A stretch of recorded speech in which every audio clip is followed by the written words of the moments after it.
Hello YouTube, Jumpy23, welcome back. Today we're starting with Ceramic Panic. This is a Seas map, so we're going to return to your regularly scheduled Luigi plus Peach plus Rabbid Mario loadout. I don't think I've mentioned this yet, but Rabbid Mario is the only unit who can hit 19 base move. Everyone else has either 17 or 13.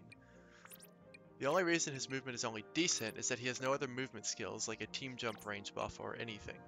Speaking of which, Peach has got the best team jump glide in the game, being the only unit who can float for 6.75 seconds after a team jump.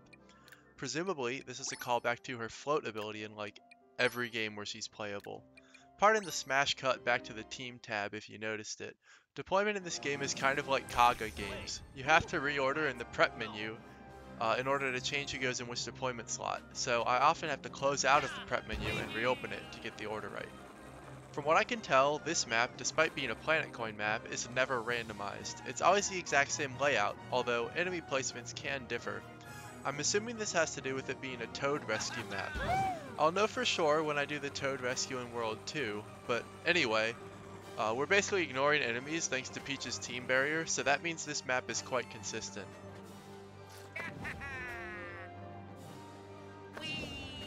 That was a little misinput there, but you can imagine I was just having fun sliding over the partial cover and hearing Luigi's woohoos.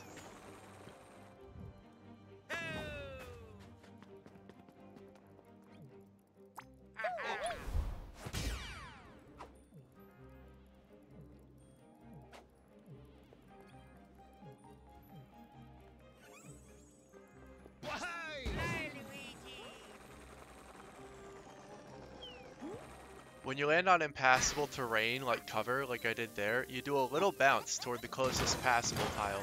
Sometimes it can be important to bounce in the right direction for just that little extra movement boost. Fortunately, it's not that tight on this map because I screwed it up with Luigi there.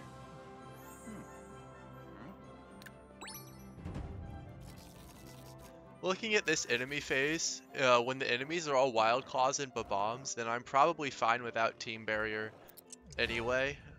Even if the randomization screws me over, because melee enemies are rarely threatening. I've already discussed this, but I want to point out what an insane boost this stairs gave to Rabbid Mario's movement range right there. It really feels like I'm getting away with something every time I do it.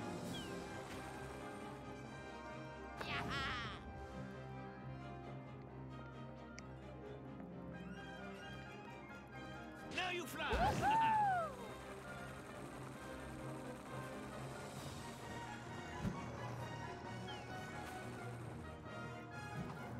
The up and down buttons select the player unit according to the order on the left, so you should always be able to select the next unit without jumping to the intermediate unit like I did there, but I screw that up all the time, so get used to seeing me screw that up. Next up is Kablooey Hooey. Because this is a Spark mission, the map isn't randomized at all. I need to throw 8 bombs at the Darkmess gate here, and at the start the map only has 7 bombs. The 8th is going to spawn on turn 2 enemy phase, so the best that I can do is a 3-turn. It is actually possible to 2-turn on New Game Plus with the right setup, which I'll link in the description. However, I wasn't able to replicate it in this LTC, but I also did give up quickly. If anyone wants to try, be my guest. You'll need Aquanox, a spark from one of the story missions that you're about to see in the next video. Anyway, I'm deploying Peach and Rabbid Mario, but I'm swapping Luigi for Edge. The reasoning is I want 2 dashes on everyone so I can dash bombs to my heart's content. I guess Rabbid Peach would have actually been better than Edge here because of her better movement, but I'm not used to even considering her for deployment. I need to take out these 2 bombs first before getting the one right by the starting area. Otherwise, that bomb that Edge dashed will get caught in the chain reaction and blow up without hurting the Darkmess gate. I learned that one the hard way. The crit that the bomb got when Edge threw it on the Stooge is kind of nice. It did get a kill early, but it's definitely not necessary. I have Team Barrier to get me through the enemy phase.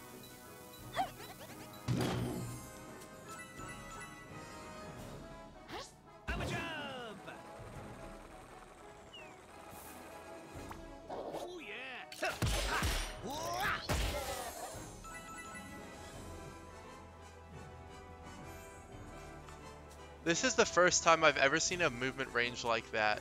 Peach can vault over the partial cover to get to that tile, but she can't just walk to it. As you can see, this baffled me for a bit and I screwed up my movement.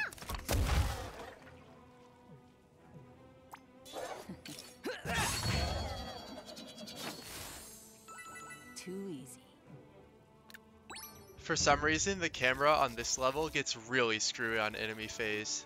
It's because of the big Darkmess gate in the middle, but I have no idea why it reacts so poorly. It's like Super Mario 64 in Tick-Tock Clock. I haven't seen a camera act this bad in a long time. These reinforcement portals each will spawn up a bomb and a stooge. They're breakable, but that would just prolong the level, so that's a bad thing to do. Apart from throwing bombs, there really isn't much to do on this turn. There are very few enemies, and I have Team Barrier. So we're just gonna sit here and wait to be fed the 8th bomb next turn. To briefly explain it while I have time, the way to 2-turn this map is by using Mario's Hero Sight with the Gust or maybe Splash super effect in order to immediately knock a reinforcement bomb next to the gate on enemy phase. You haven't seen them yet, but super effects are additional effects that are applied by attack damage. For example, Gust pushes enemies pretty far backward. Enemies can have them, and player units can also use them with spark powers. I actually already got a super effect star, super effect spark, Pyro Star, but I haven't used him even once.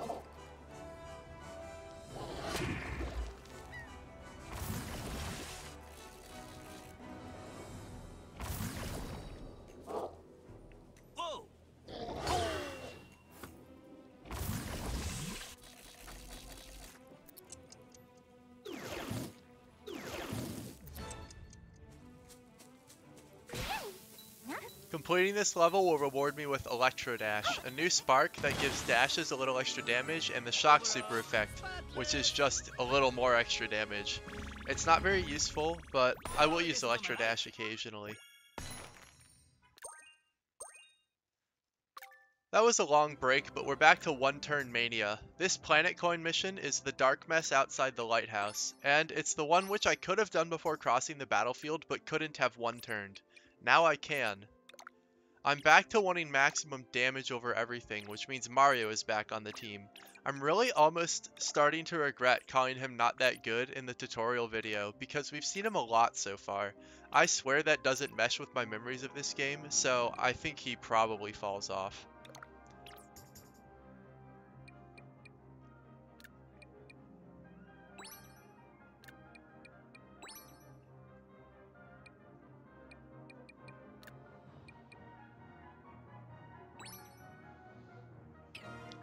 The main thing I was looking for while randomizing this map was for it to be small. Often it's really large, with just one stooge in some random corner screwing everything up. As with most route maps, it's one of those maps where I want Rabbid Mario to be able to go ham. Later in the game, I'll get a spark that makes it much easier for Rabbid Mario not to be infuriating, but for the first half, I just have to re-roll a lot.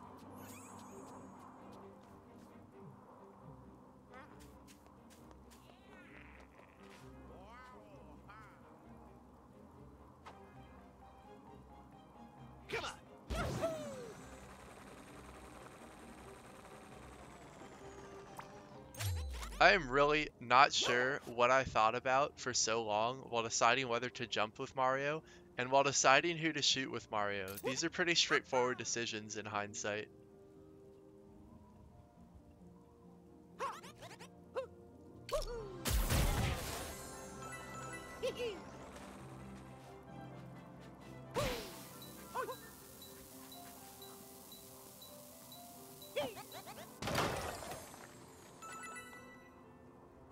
I've actually got enough firepower to handle this map without the POW block I throw here, but it would depend on enemies exposing themselves to Steely Stare and Hero Sight, which would mean moving on enemy phase, which is not guaranteed, so I decided not to take the risk.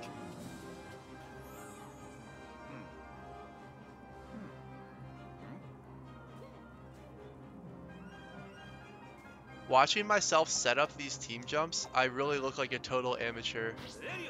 I resolved to have cleaner recordings after World 1. I already recorded all the World 1 maps, so you get what you get with those, but I'll try and be better in the future. Fortunately, there's this hairline crack where Luigi doesn't have to deal with partial cover when hitting this stooge. That's nice, because again, while I could use Steely Stare, that would rely on the stooge moving, which isn't guaranteed.